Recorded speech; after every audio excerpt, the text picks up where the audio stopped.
মোৰ নাম আছে বিনয় কাশ্যপ। আজি আমি এটা টপিক লৈ আহিছো যে গ্ৰহ ৰশ্মি কি হয় জ্যোতিষ শাস্ত্ৰ। আৰু গ্ৰহ ৰশ্মিৰ ইম্পৰ্টেণ্ট বহুত বেছি আছে। গ্ৰহ ৰশ্মি যদি আমি ভালকৈ অধ্যয়ন কৰিব পাৰো তেনেহলে আমি ইজিলি গম পাম যে জাতক আৰু বা জাতিকাৰ আহিবলগীয়া দিনবিলাক কেনেকুৱা হ'ব, তেওঁ কেনেকুৱা ধৰণৰ পৰিৱেশত থাকিব। যদি ধনী ঘৰত জন্ম হয় দুখীয়া হোৱাও উদাহৰণ আছে, বা দুখীয়া ঘৰত জন্ম হয় ধনী হোৱাও উদাহৰণ আছে। সেইকাৰণে আমি জানিব লাগিব যে গ্ৰহ ৰশ্মি কি হয়। চাওক, গ্ৰহ ৰশ্মি আজিৰ যিটো টপিক হ'ব গ্ৰহ ৰশ্মি। গ্ৰহ ৰশ্মি মনত ৰাখিব আমি পৰাশৰী নিয়ম ফলো কৰিম। ইয়াতে মাক ছাগলী মতে জনাৰ্দন দেৱৰো তেওঁৰ কেলকুলেশ্যন অলপ বেলেগ হয়, পৰাশৰৰ মতে পৰাশৰ বিশেষ কেলকুলেশ্যন অলপ বেলেগ হয়। যিহেতু আমি পৰাশৰী ফলো কৰো বেদিক শাস্ত্ৰত, তো আমি পৰাশৰী নিয়ম মতে চাওঁ। যদি কোনো এটা গ্ৰহ যদি উচ্চ অৱস্থাত থাকে, পৰম উচ্চ অৱস্থাত থাকে, তেনেহলে তাক কি হব, ৰবি হলে 10 পইণ্ট পাব, চন্দ্ৰ হলে 9 পইণ্ট পাব, মংগল হলে 5 পইণ্ট, বুধ হলে 5 পইণ্ট, গুৰু হলে 7 পইণ্ট, শুক্ৰ হলে 8 পইণ্ট পাব, শনি হলে 5 পইণ্ট পাব। আৰু যদি পৰম নিচ হয় সেই গ্ৰহটো তেনেহলে কি 0 পইণ্ট পাব। ইয়াৰ এটা কেলকুলেশ্যন আছে। সেই কেলকুলেশ্যন মতে কি কৰিব লাগিব আমি, যে টোটেল গ্ৰহৰ ৰশ্মি বল বিলাকক আমি যোগ কৰিব লাগিব। যোগ কৰাৰ পিছত যদি কিছুমান সংখ্যা আহে, সেই সংখ্যাবিলাকৰ একৰ্ডিংলি ৰিজাল্ট বিলাক হেৰি কৰিব লাগিব। চাওক, যদি এই গ্ৰহ বিলাকৰ যিটো পইণ্ট আমাৰ দিয়া আছে সেইটো আমি পাই গলো পৰাশৰী নিয়ম মতে। তাৰপিছত যদি সেই গ্ৰহ কেইটা ৰবি যদি বা অন্য গ্ৰহ যদি উচ্চ অৱস্থাত থাকে, তেনেহলে সেই গ্ৰহটো 3 গুণ বেছি ভাল ৰিজাল্ট কৰিব, বেছি গ্ৰহৰ ৰশ্মি পাব। যদি উচ্চ অৱস্থাত থাকে 3 গুণ বেছি গ্ৰহ ৰশ্মি জাতক বা জাতিকাই পাব। আৰু যদি মূল ত্ৰিকোণ ৰাশিত থাকে তেনেহলে 2 গুণ বেছি তেওঁ তাত গ্ৰহৰ ৰশ্মি বল কৰিব। আৰু যদি স্ব ৰাশিত থাকে তেনেহলে তাক কি কৰিব লাগিব, প্ৰথমতে 2 দি তাক পূৰণ কৰিব লাগিব, তাৰপিছত 2 দি হৰণ কৰিব লাগিব। যিটো ভাগ থাকিব সিমানখিনি জাতক বা জাতিকাই গ্ৰহৰ ৰশ্মি বল পাব।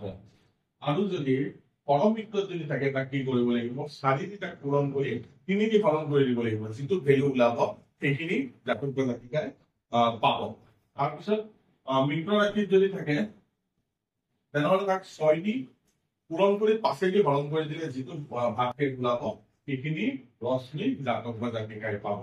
আৰু যদি শত্ৰু ৰাশিত থাকে তেনেহলে তাৰ বল কমপ্লিটলি আধা হৈ যাব। যদি ৰবি আছে সাপোজ শত্ৰু ৰাশিত, ঠিক আছে, শত্ৰু ৰাশিত থকাৰ লগে লগে তাৰ ৰবি দেৱতাৰ যিহেতু ডিপ এক্সটেনশন 5 হয় আৰু 10 হয়, তেনেহলে তাৰ বল শক্তি হৈ যাব 5। আৰু যদি শত্ৰু ৰাশিত থাকে আমি গম পালো যে 5 হব, আধা হৈ যাব। আৰু যদি অতি শত্ৰু ৰাশিত থাকে তেনেহলে তাক কি হব, 2 দি তাক পূৰণ কৰি 5 দি হৰণ কৰি দিলে যিটো ভেলু ওলাব সিমানখিনি গ্ৰহ ৰশ্মি বল জাতক বা জাতিকাই পাব। এতিয়া আমি ৰিজাল্টটো কেনেকে পাওঁ, ৰিজাল্টটো এনেকে পাওঁ যে এই গ্ৰহ বিলাকৰ টোটেল গ্ৰহ ৰশ্মি যদি আমি প্লাছ কৰিলো, প্লাছ কৰাৰ পিছত যিখিনি গ্ৰহ ৰশ্মি বল জাতকে প্ৰাপ্ত হব, যদি 5তকে কম থাকে তেনেহলে এক্সট্ৰিমলি বেয়া ৰিজাল্ট জাতক বা জাতিকাই পায়।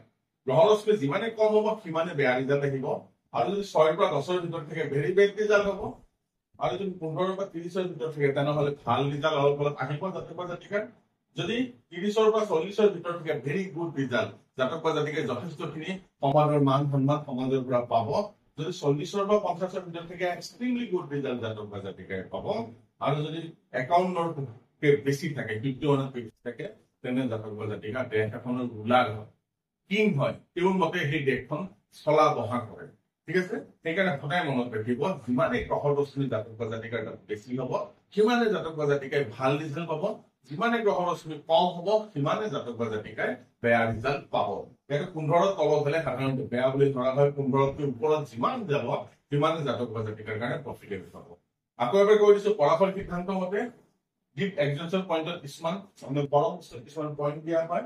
ৰবি 10, চন্দ্ৰ 9, মংগল 5, বুধ 5, গুৰু 7, শুক্ৰ 8, শনি 5। আৰু যদি পৰম নিচ হয় তেনেহলে 0 পইণ্ট হব। আৰু উচ্চ হলে 3 গুণ বেছি বল বাঢ়ি যাব, মূল ত্ৰিকোণত হলে 2 গুণ বল বাঢ়িব। স্ব ৰাশিত থাকিলে 2 দি আমি পূৰণ কৰি দিব লাগিব, 2 দি হৰণ কৰিব লাগিব। যিটো পইণ্ট আহিব ভেলু আহিব সেইটো জাতক বা জাতিকে প্ৰাপ্ত কৰিব। পৰম মিত্ৰ হলে 4 দি পূৰণ কৰিব লাগিব, 3 দি হৰণ কৰিব লাগিব। মিত্ৰ ৰাশিত হলে 6 দি পূৰণ কৰি 5 দি হৰণ কৰিব লাগিব। আৰু যদি শত্ৰু ৰাশিত থাকে তেনেহলে পইণ্ট আধা হৈ যাব। আৰু যদি অতি শত্ৰু ৰাশিত থাকে তেনেহলে তাক 2 দি পূৰণ কৰি 5 দি হৰণ কৰি সেই গোটেইখিনিকে গ্ৰহ সেই 7টাক আমি ইয়াতে যোগ কৰি ল'ম, যোগ কৰাৰ পিছত যদি 5তকৈ কম হয় বেয়া ৰিজাল্ট আহিব, 5ৰ পৰা যদি 15লৈকে হয় তেনেহ'লে ভাল ৰিজাল্ট নহয়, 15ৰ পৰা যিমান 10 মিনিট বাঢ়ি গৈ থাকিব ইমানে জাতিকা চাকচেছ জীৱনত হৈ থাকিব। ইয়াতে মনত ৰাখিব ৰাহু আৰু কেতু ধৰা নহয়, ঠিক আছে। যিহেতু ৰাহু আৰু কেতু ছায়া গ্ৰহ হয়, ৰাহু আৰু কেতু ধৰা নহয়। আশা কৰো এই ভিডিঅ'টো আপোনালোকে অলপ হ'লেও সহায় কৰিব আৰু যিমানে আমি লক্ষ্মী বল প্ৰাপ্ত কৰে সিমানে আমাৰ জীৱনত সুখ শান্তি সমৃদ্ধি বাঢ়ি গৈ। তো আজি ভিডিঅ' ইয়াতে বিৰাম দিলো। যদি কিবা সুধিবলগীয়া থাকে কমেণ্ট বক্সত লিখিব। ধন্যবাদ।